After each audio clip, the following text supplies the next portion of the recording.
Right Pawan, ఏపీలో polling రోజు ఆ తర్వాత ఎన్నో భయానక ఘటనలు చోటు చేసుకునే కత్తులతో దాడులు చేసుకోవడం, మహిళలను కూడా చూడకుండా వాళ్లపైన దాడులు చేయడం, సో మారణ ఆయుధాలతో ఎక్కడికక్కడ రోడ్ల మీద తిరుగుతూ హత్యా ప్రయత్నాలు కూడా జరిగాయి. సో పోలీస్ అది మొత్తం కూడా వైసీపీ మూక ఇంత దౌర్జన్యాలకు దిగింది. దీనికి సంబంధించి కేంద్ర ఎన్నికల కమిషన్ సీరియస్ అయింది. దీని మొత్తం కూడా విచారణ జరిపించాలని ఒక ప్రత్యేక బృందాన్ని కూడా ఏర్పాటు చేయడం జరిగింది. ఈ ప్రత్యేక బృందం వచ్చిన తర్వాత దర్యాప్తుల విషయంలో చాలా విషయాలు బయట న్నట్లుగా తెలుస్తోంది. సో పోలీసులు నిర్లక్ష్యంగా వ్యవహరించారు. సో ఒక గర్భిణీ పైన కూడా దాడి చేసినప్పుడు కూడా అంటే ఇలాంటి ఘటనలకు సంబంధించి ఎలాంటి కేసులు పెట్టాలో పెట్టకుండా చిన్న చిన్న కేసులు పెట్టి వదిలేశారు అని చెప్పేసి, సో దీనికి సంబంధించి పోలీసుల వైఫల్యం కారణం అని చెప్పేసి దర్యాప్తు బృందంలో తేట తెల్లమైందని తెలుస్తోంది. చూస్తే ఏపీలో పోలింగ్ రోజు ఆ తర్వాత జరిగిన హింసాత్మక ఘటనలను రాష్ట్ర పోలీసు యంత్రాంగం చాలా తేలిగ్గా తీసుకున్నట్లు తెలుస్తోంది. అంతేకాదు సంఘటనల తీవ్రతను బట్టి పెట్టాల్సిన సెక్షన్లు కూడా పెట్టలేదని, కొందరు పోలీస్ అధికారులు సిబ్బంది అధికార పార్టీకి అనుకూలంగా వ్యవహరించారని ప్రత్యేక దర్యాప్తు బృందం సేకరించిన సమాచారాన్ని బట్టి తేటతెల్లమవుతోంది. ముఖ్యంగా పల్నాడు జిల్లాలో మహిళా ఏజెంట్లపై కత్తులతో దాడులు, ప్రతిపక్ష కార్యకర్తల ఇళ్లకు వెళ్లి పిల్లల మెడపై కత్తిపెట్టి టీడీపీ ఏజెంట్ను బయటకు రప్పించడం, నర్సరావుపేటలో ఏకంగా టీడీపీ అభ్యర్థి వాహనంపైనే దాడి చేసి హత్యాయత్నానికి దిగడం వంటివి పెద్ద తీవ్రమైనవిగా పోలీసులు పరిగణించలేదు.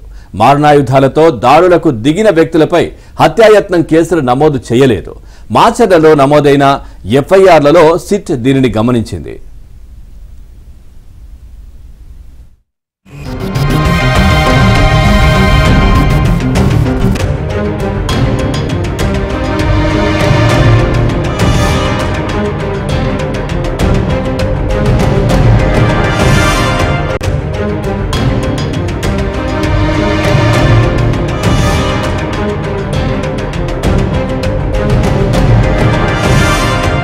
దాడులకు సంబంధించిన వ్యవహారం మీద ఎన్నికల కమిషన్ సిట్ అధికారులు దర్యాప్తు అధికారులుగా వేయడం జరిగింది. వాళ్ళని నివేదిక ఇవ్వాలంటూ కూడా 2 రోజుల్లో నివేదిక ఇవ్వాలంటూ కూడా ఆదేశాలు జారీ చేయడంతో సిట్ మొత్తం కూడా క్షేత్రస్థాయిలో అంటే ఎక్కడెక్కడ సంఘటనలు జరిగాయో ఆ ప్రాంతంలోకి వెళ్లి క్షేత్రస్థాయిలో మొత్తం కూడా పరిశీలించి మొత్తం కూడా వివరాలను సేకరించారు. అయితే ఆ పరిశీలనలో సిట్ అధికారులకు అసలు వాస్తవాలు వెలుగులోకి వచ్చాయి తెలిసింది. ఎందుకంటే ప్రధానంగా చూస్తే కనుక ఇటు పల్నాడులో కానీ లేకపోతే రాయలసీమలో కానీ ఎక్కడైతే ఈ సంఘటనలు జరిగిన ప్రాంతంలో మొత్తం కూడా క్షేత్రస్థాయిలో పరిశీలించిన అప్పుడు అధికారులకు మాత్రం చాలా వాస్తవాలు బయటికి వచ్చినట్టు జరుగుతున్నాయి.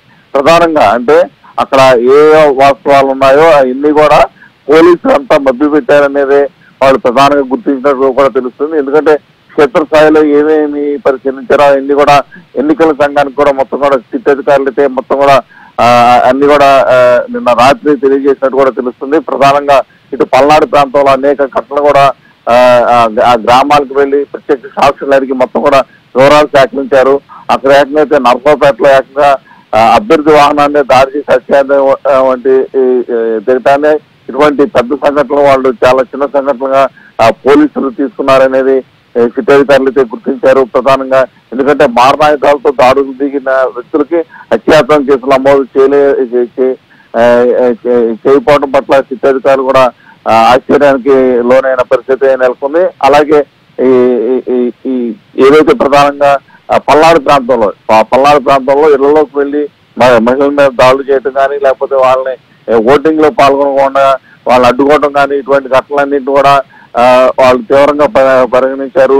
మరోవైపు ఎక్కడైతే పెట్రోల్ అంటే పోలింగ్ రోజు పెట్రోల్ బాంబులు వేయటం ఇటువంటివి కూడా సాక్షులు అయితే మొత్తం వారంతో విచారణ చేపడటం కూడా జరిగింది. ప్రధానంగా తాడిపత్రిలో బందోబస్తు ప్రత్యేకమైన దృష్టి పెట్టలేదని చెప్పి సిట్ అధికారులు అయితే గుర్తించారు. ఎందుకంటే అనంతపురం తాడిపత్రిలో రాళ్లదారికి సంబంధించి సస్పెండ్ అయిన పట్నా సీఎం మురళీకృష్ణ ఎస్ఐ గౌస్ భాషను సిట్ విచారించింది.